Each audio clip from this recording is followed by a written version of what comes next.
Out on the open road, truckers see more than just miles of highway.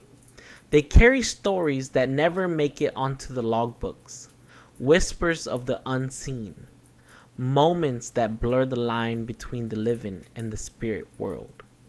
In this episode of Dark Leaves Whisper, you'll hear tales from Hmong truck drivers, the midnight hitchhiker who vanishes without a trace, voices on the CB radio calling from the other side, a cold hand resting where no one sits, and a figure in the mirror that refuses to fade. These aren't just ghost stories. They are the shadows of love, memory, and spirits that still travel beside us. Listen closely. The road remembers. Story 1: The Phantom Hitchhiker. I've been driving trucks for years. Long stretches of highway, empty roads at 2 a.m. You get used to being alone. Most nights, it's just the hum of the engine, some radio talk, maybe a podcast if I'm lucky. But now and then, something happens that makes you question everything you think you know. This one night was late November. I was heading north on Highway 212, hauling a load of medical supplies. The first snow had already hit, making the road slick and the air sharp and cold. I'd been driving for hours. My eyes were heavy, the kind of tired that no amount of coffee can fix. I was planning to pull over at the next rest stop when I saw her. She was standing there on the shoulder, barely visible in the headlights, shivering. Young woman, maybe late teens or early 20s, wearing a white jacket. She waved me over. My first thought? Don't do it. Every trucker knows better. Strangers on the side of a highway at night? Usually trouble. But something about her. I don't know. I don't usually pick up hitchhikers, but I stopped. She got in without a word. Quiet as a shadow. Just sat there staring straight ahead. I tried talking, asking where she was going, if she needed help. Nothing. Not a word. Just that faint, trembling look, like she'd been standing there forever, waiting for someone who would never come. I drove. The silence felt heavier than the snowstorm we hadn't even noticed yet. Then, out of nowhere, she said, "Thank you." Soft, almost a whisper. I glanced over. Nothing. The seat looked normal. Her jacket, dry. I remember thinking, that's weird. She was standing in the snow. Minutes passed. My stomach knotted. Then I asked again, "Where do you want to go?" She turned to me. Her eyes, man. Her eyes were dark, hollow, and they looked straight through me. She said, "You'll see me again, before the road ends." I swear. In the next second, she was gone. Just gone. The seat beside me was empty. I slammed on the brakes, my heart hammering. I checked the mirrors. Nothing. I even opened the door, just to be sure. Nothing. No footprints, no trail in the snow. Nothing. I sat there for a long time, trying to catch my breath. Eventually, I forced myself to keep going, pulled into the next rest stop, sat in silence for a while. Couldn't speak to anyone. How'd you even explain that? A few days later, I told another driver what happened. He didn't laugh, just nodded slowly.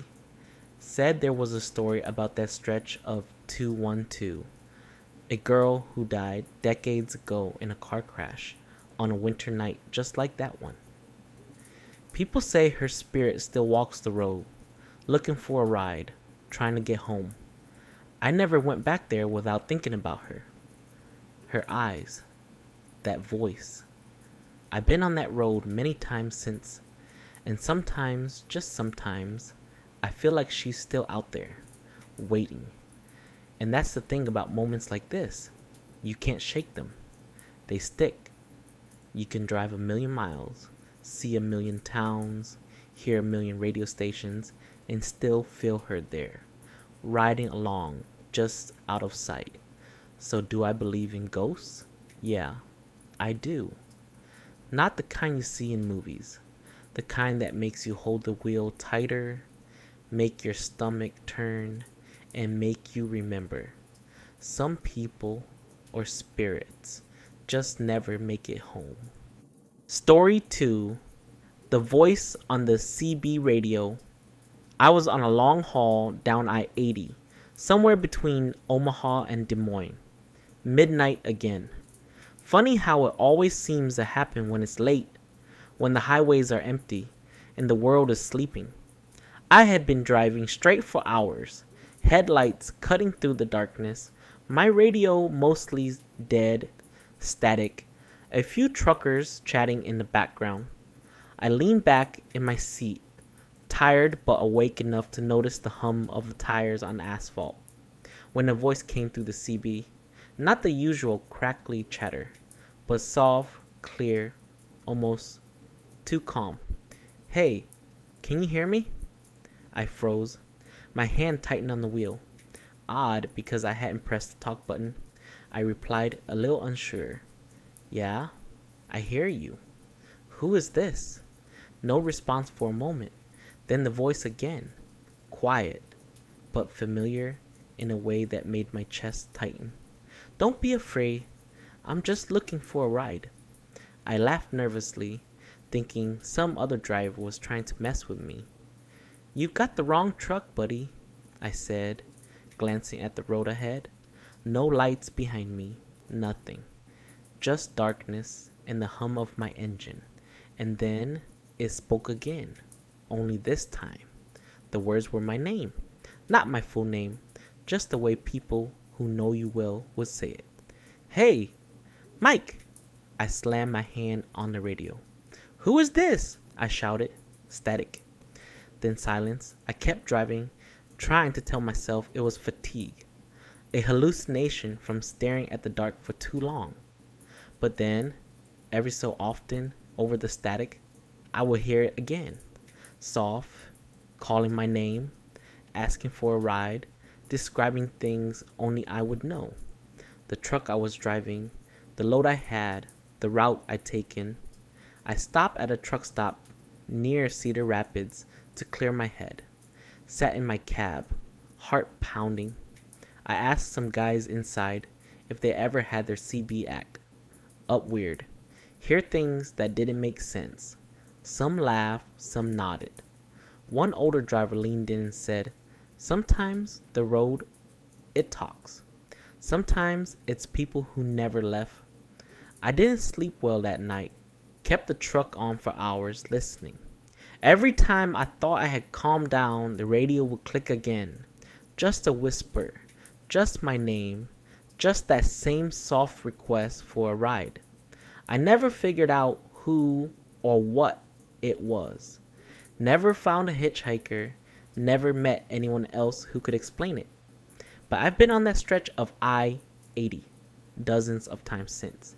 And sometimes, just sometimes, I swear, I hear the same voice, always distant, always soft, like it's riding the waves of static, waiting, following, just out of reach. It's not scary in the traditional sense. No hands on the shoulder, no sudden appearances. It's worse in a way. It's the feeling that someone or something knows you, that the road isn't empty, that you're never truly alone out there. And now, every time I fire up my CB late at night, I keep one hand on the radio, one on the wheel, and I listen. Because some things you can't explain. Some things don't leave, and some follow you for the long haul. Story 3. The Cold Hand on the Shoulder. I've driven plenty of lonely highways at night, but nothing prepared me for this one. It was a Friday evening, late September, and I was hauling a load of auto parts from Chicago to St. Louis. The sun had gone down hours ago, and the interstate was quiet. No traffic, no radio chatter, just the hum of the engine and the occasional rustle of wind against the cab. I was tired, but not dangerously so. Just that kind of fatigue where your mind starts to wander. I was thinking about home, about my family, about a sandwich I left in the cooler. That's when I felt it. A hand, cold, resting lightly on my right shoulder. I jumped, my heart nearly stopping. I spun in my seat, but the passenger side was empty. No one there, no hitchhiker, no stowaway, nothing. Just the empty seat, the dim glow of the dashboard, and my own breathing, ragged and uneven. I rubbed my shoulder, told myself I must have leaned weird or imagined it. Fatigue, maybe. Eyes are playing tricks. But then it happened again. Just as I was shifting gears, the same cold pressure, like ice against my skin, pressed down for a second, just enough to make me flinch. I slammed my hands on the wheel and muttered under my breath, "Okay, what the hell's going on?" I looked at the mirrors, checked the back seat, and even opened the side window to see if someone had somehow sneaked in. Nothing. Nobody. Just the empty road stretching ahead, the orange glow of streetlights fading into darkness behind me. The rest of the drive, I felt it. Not constant, but enough to make me twitch every time I relaxed. A subtle pressure, a fleeting chill on my shoulder, as if someone or something was riding along just out of sight. It didn't speak, didn't make noise, just existed, watching. By the time I reached a rest stop near Springfield, I was shaking. I parked, stayed in the cab, staring at my mirrors, trying to convince myself I'd just been tired, that the stress of long hours was making me imagine things. I even got out, checked the back of a truck, and walked around the cab. Nothing. Not a sign of anyone. Later, when I told a friend who's been trucking longer than I've been alive, he didn't look surprised. He just said, "Some roads carry people with them. Not all of them left when they were supposed to. I don't know who or what was with me that night. But I do know this. I haven't driven that stretch of I-55 the same way since. I check my mirrors constantly, keep my eyes on a road, and I never ever relax my grip on the wheel after dark." It wasn't the scariest thing I've ever seen. There was no face, no scream, no shadow leaping from the seat. But it was the kind that gets under your skin, crawls into your nerves, and reminds you quietly that the road isn't empty. Not really. Even now, years later, when I drive alone at night, I sometimes feel that cold brush on my shoulder. A reminder that some passengers never get out. Story 4. The Figure in the Rearview Mirror. I never thought a simple glance in the mirror could make my stomach twist like it did that night. It was late October on a stretch of highway in northern Missouri I'd driven 100 times. The kind of road where the lights are sparse and the darkness feels alive. I was hauling a load of canned goods, trying to make good time, and my mind was already tired from the day. The radio was playing low, just static and the occasional highway chatter. Nothing to warn me what was coming. I had been driving for a couple of hours, eyes flicking between the road and the mirrors out of habit, when I noticed something in the rear view. At first, I thought it was a trick of the headlights behind me, a shadow, a passing car. But it didn't move. There was a figure sitting in the back seat. I froze. My hands gripped the wheel, tight enough to leave impressions. The seat was empty. I told myself it was fatigue. Shadows can play tricks in the cab. But then I saw again, in the mirror, closer this time. A dark silhouette hunched over, almost human, but wrong somehow. I didn't dare look directly. I just kept my eyes on the road, my breathing shallow. Every instinct screamed to pull over, but something rooted me in place. I tried speaking. "Who's there?"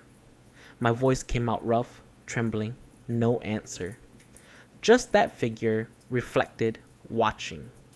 And then it moved, slowly, deliberately, inching closer in the mirror. My pulse hit my throat. I glanced at the back seat just for a second, and it was gone. Empty. No shadow, nothing. I slammed my hand on the steering wheel, yelling at myself, telling myself to calm down. I tried to tell myself it was exhaustion, imagination, but the chill in my gut, the sensation of being watched, it didn't lie. I kept driving, eyes darting to the mirrors every few seconds. Then, just as I reached a long curve, I saw it again. Not in the mirror this time, in the reflection of the headlights, on the empty truck bed behind me. A dark figure standing perfectly still, staring straight at me. My heart skipped. I swerved slightly, nearly hitting the guardrail. By the time I reached the next rest stop, my hands were shaking so badly I could barely open the door. I jumped out, ran around to check the cab. Nothing. Just the empty seats, the quiet highway, the whisper of wind through the trees. I didn't sleep much that night. I parked under the dim lights, kept the engine running, and watched the mirrors like a hawk. Every time I thought I was safe, a shadow flickered in the corner of my eye. Every time I tried to convince myself it was nothing, my gut told me it was far from nothing. I've driven that stretch of road dozens of times since, and sometimes, when the night is still and my cab is quiet, I catch a flicker in the rear view. A shape, hunch, just standing there, staring. And I remember that night, the raw terror, the cold fear of being watched by something that shouldn't exist, but does. I don't know if it's a ghost, a spirit, or just a trick of my tired mind. But I know one thing. The highway isn't empty at night, and some passengers never leave. Thanks for riding along with me on these stories. I know the road can be long and lonely, and sometimes the things you see, or think you see, stick with you longer than the miles. I shared these stories not to scare you for the sake of it, but because these moments, these experiences, stay with us. They remind us that the highways we travel aren't always empty, and that the past sometimes rides along with us in ways we can't explain. If you enjoyed this series, please hit that subscribe button, like the video, and leave a comment. Share your own experiences, your thoughts, or even just say hello. I read every comment, and it means a lot knowing someone else has been listening on these quiet, dark stretches of highway. Stay safe out there on the road. Keep your eyes on the mirrors, and remember, sometimes the passengers you never see are the ones who never leave.